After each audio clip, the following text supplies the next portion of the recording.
Welcome to our channel. నేను యజ్ఞమూర్తి. ఈరోజు ఎప్పుడెప్పుడు అని ఎదురు చూస్తున్నటువంటి కల్కి 2898 AD సినిమా మన ముందుకు వచ్చేసింది.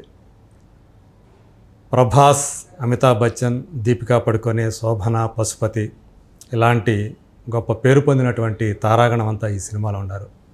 అశ్విని దత్ ప్రొడ్యూస్ చేసిన ఈ సినిమాని నాగాశ్విన్ డైరెక్ట్ చేశారు. అయితే ఇప్పుడు ఈ సినిమాకి సంబంధించి ఈ సినిమాలో ఉన్న కంటెంట్ గురించి కొంత చర్చ నడుస్తూ ఉంది. సో మనం చదువుకున్నది ఇప్పుడు దాకా పురాణాల ప్రకారం విష్ణు, యసుడు, సుమతి అనే దంపతులకు కల్కి అంటే విష్ణుమూర్తి 10వ అవతారమైనటువంటి కల్కి జన్మించాడని చెప్పేసి మనం చదువుకున్నాం. కానీ ఈ సినిమాలో కొంత విరుద్ధంగా ఆ కథని నాగాశ్విన్ చెప్పిన తీరు ఏదైతే ఉందో అది కొంత వివాదాస్పదం కూడా అవుతూ ఉంది. దానికి సంబంధించి మనతో చర్చించడానికి మన ముందు ఇప్పుడు ప్రముఖ జర్నలిస్టు అలాగే విశ్లేషకులు భరద్వాజ్ గారు ఉన్నారు. సో ఆయన ఏమంటారు దీని గురించి ఆయన అడిగి తెలుసుకుందాం. నమస్తే సార్. నమస్తే అండి. సో కల్కి ఎలా ఎవరికి జన్మించాడు ఏంటి అనేది మనం చదువుకున్నది ఒకటి.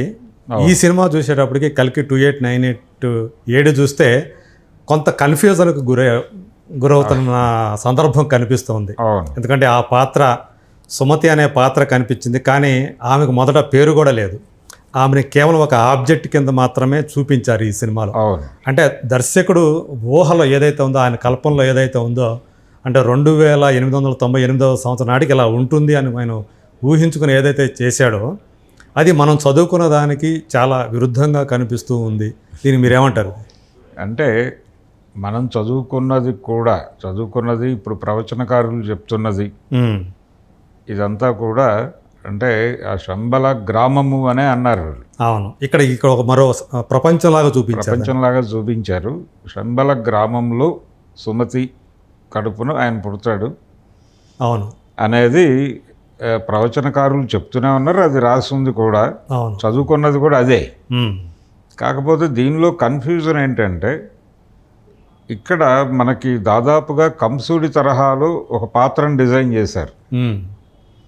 ఈ కంస పాత్ర ఈ సుప్రీం యాస్కిన్ అనే పాత్ర సుప్రీం యాస్కిన్ అని పెట్టి ఒక క్యారెక్టర్ని డిజైన్ చేసి ఇది కలిపురుషుడా ఏమిటి అనే ఒక అనుమానం కలిగిస్తూ అవును కంసుడి తరహా డిజైన్ నడిచింది.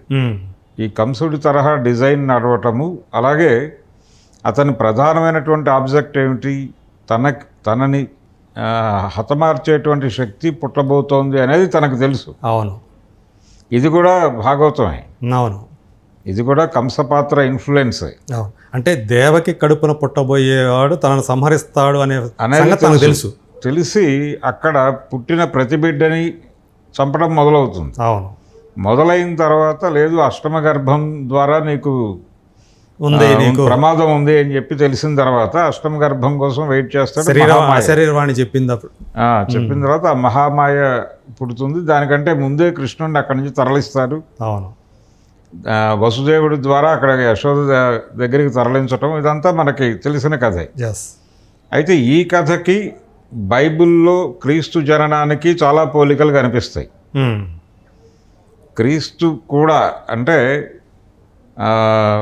మరియా పాత్ర, మేరీ మాతను మనం మేరీ మాత, అవును, మరియమ్మకి పరిశుద్ధాత్మ ద్వారా గర్భం అనేది ఉంటుంది. అక్కడ పరిశుద్ధాత్మ ద్వారా గర్భం ధరించి ఆవిడ అక్కడి నుంచి ఆ దేశంలో శిశువుల్ని చంపేస్తుంటాడు. అక్కడ కూడా ఏ రోజు రాజుకు తెలుసు తనని చంపేవాడు పుట్టబోతున్నాడు అని. తెలిసినప్పుడు చిన్నపిల్లల్ని అంటే గర్భంతో ఉన్నటువంటి మహిళల్ని వెతుకులాట ఇవన్నీ నడుస్తూ ఉంటాయి. ఈ క్రమంలో అక్కడి నుంచి తప్పుకుంటారు వీళ్ళు అతి కష్టం మీద. ఆ తప్పుకునే క్రమంలో ఒక పశువుల పాకలో జన్మిస్తాడు. ఇది బైబిల్ ప్రకారం. బైబిల్లో మరియా పాత్ర చాలా పవిత్రమైనటువంటి పాత్ర. అది అలాంటి క్యారెక్టరే మనకి మళ్ళీ ఇస్లాంలో కూడా కనిపిస్తుంది, మరియం అనే పేరుతో. మరియం ఇది కేరళలో చాలామంది పేర్లు చూస్తాం మనం. మరియం అనేటువంటి పేరు అక్కడ ఎక్కువ చలామణిలో ఉంటుంది. ఓకే. కొంచెం ఇస్లాం ఇన్ఫ్లుయెన్స్ ఉన్నటువంటి ఏరియా కాబట్టి మనకి ఇస్లాంలోను అలాగే క్రైస్తవంలోను కలిసే పేర్లు చాలా ఉంటాయి. ఇబ్రహీం, అబ్రహాం ఇలాంటివి. దాన్నే మనం బ్రహ్మ అని లేకపోతే బృహస్పతి అని కూడా మాట్లాడేస్తారు దీంతో దాన్ని కలిపి. ఇలా ఈ 3 మతాలు కూడా మధ్య ఆసియాలోనే పుట్టాయి అనేటువంటిది ఒక చర్చ ఉంది. ఇక్కడ మధ్య ఆసియా నుంచి రకరకాల ప్రాంతాలకు విస్తరించినటువంటి మతాలు. అందుకని వీళ్ళ పవిత్ర గ్రంథాల్లో ఈ పోలికలు ఉన్నాయి అని. అయితే కల్కి సినిమా దగ్గరికి వచ్చేసరికి మనం ఇందాక చెప్పుకున్నటువంటి సుమతి, ఈ సుమతిని ఈ కంస పాత్రని పోలినటువంటి కలిపురుషుడి పాత్ర ఏదైతే కమల్ హాసన్ ప్లే చేశాడో ఆ క్యారెక్టరు ఈ గర్భంతో ఉన్నటువంటి మహిళలందరినీ తీసుకొచ్చి పరీక్షలు చేయటం, ఈ కార్యక్రమం నడుస్తూ ఉంటుంది. అవును. దానికి ఒక ల్యాబ్ పెట్టి అక్కడ వీళ్ళందరినీ ప్రిజర్వ్ చేసి ఆ పని నడుస్తూ ఉంటుంది. వాళ్ళ నుంచి ఆ శరం అనేది లాగేసుకొని తీసుకుని దాన్ని పరీక్షించి దాన్ని విశ్లేషించి వారికి ఒక నివేదిక సమర్పించడం ఈ గొడవ ఉంటుంది. అవును. అంటే పౌరాణిక సైన్స్ ఫిక్షన్గా నడిపాడు ఆయన సినిమాని. ఈ నడుపుతున్నటువంటి క్రమంలో ఈ అమ్మాయి ప్రెగ్నెంట్ అనే విషయం ఎవరికీ అర్థం కాదు. ఎవరు? ఈ సుమతి. ఇది ఒక రకంగా ఆయన ఎస్టాబ్లిష్ చేసిన తీరు ఎలా ఉంటుందంటే పరిశుద్ధాత్మ ద్వారా గర్భం పొందిన పద్ధతిని ఇక్కడ అడాప్ట్ చేసినట్టుగా అనిపిస్తుంది. కృత్రిమ గర్భధారణ లాగా పెట్టాడు. ఇది అంటే ఆయన సైంటిఫిక్ ఫిక్షన్ అన్న ధోరణిలో నడిపాడు, కానీ నిజానికి కొంచెం అప్పుడప్పుడు అది తడుగుతుంది థియేటర్లో కూర్చున్నటువంటి ప్రేక్షకుడికి. ఇది బైబిల్ అడాప్షన్ లాగా కనిపిస్తుంది. ఎందుకంటే తన పేరు కూడా నాకు పేరు లేదని చెప్తుంది. అవును, దీపిక పేరు లేదు అంటుంది. తన ఏదో నంబర్ చెప్తే దాన్ని బట్టి వీడు దాన్ని సుమతి అని చెప్పి డిరైవ్ చేస్తారు. చేసిన తర్వాత అక్కడి నుంచి ఈ అమ్మాయిని కాపాడుకోవటానికి, ఎందుకు కాపాడుకోవాలి, ఈవిడ గర్భంలో దైవం ఉంది అనేటువంటిది ఒక బిలీఫ్. అవును. ఈ నమ్మకం ప్రకారం ఇది అక్కడికి చేరాలి శంబలకి. శంబల అనేటువంటిది ధర్మం 4 పాదాలతో నడిచేటువంటి ఒక గ్రామంగా మనకు ఎస్టాబ్లిష్ అయి ఉంది. ఇది హిమాలయాల్లో ఉంది అనేటువంటిది ఒక కథనం ఉంది. అయితే బౌద్ధ వాంగ్మయంలో ఏదో ఎడారి దగ్గరలో గ్రామము అని కూడా ఉంది. బౌద్ధ వాంగ్మయంలో కూడా ఉంది ఈ పేరు, ఈ ప్రస్తావన. ఇంకొకటి ఏంటంటే చాలామంది రకరకాలుగా చెప్తారు. అంటే ద్వారక కోసం ఎలాగైతే పరిశోధనలు జరిగాయో అదే పద్ధతిలో ఈ శంబల కోసం సోవియట్ రష్యా నుంచి కొన్ని ప్రయోగాలు జరిగాయని, అంటే అది ఎక్కడుందో ట్రేస్ చేసి అక్కడ ప్రజలు అలా నివసించడానికి కారణమైనటువంటి విషయాలు ఏమిటో తెలుసుకోవటానికి ఒక ప్రయత్నం జరిగిందని, అలాగే 1930 ప్రాంతాల్లో చైనా కూడా ప్రయత్నాలు చేసిందని, అలాగే హిట్లర్ కూడా ఆ ప్రాంతాన్ని వెళ్ళి అక్కడ విషయాలు తెలుసుకునే ప్రయత్నం చేశాడని, ఇలా రకరకాల కథనాలు ఉన్నాయి. దీనిలో చాలా కల్పనలు కూడా ఉన్నాయి. ఈ ప్రచారంలో ఉన్నటువంటి కథలు.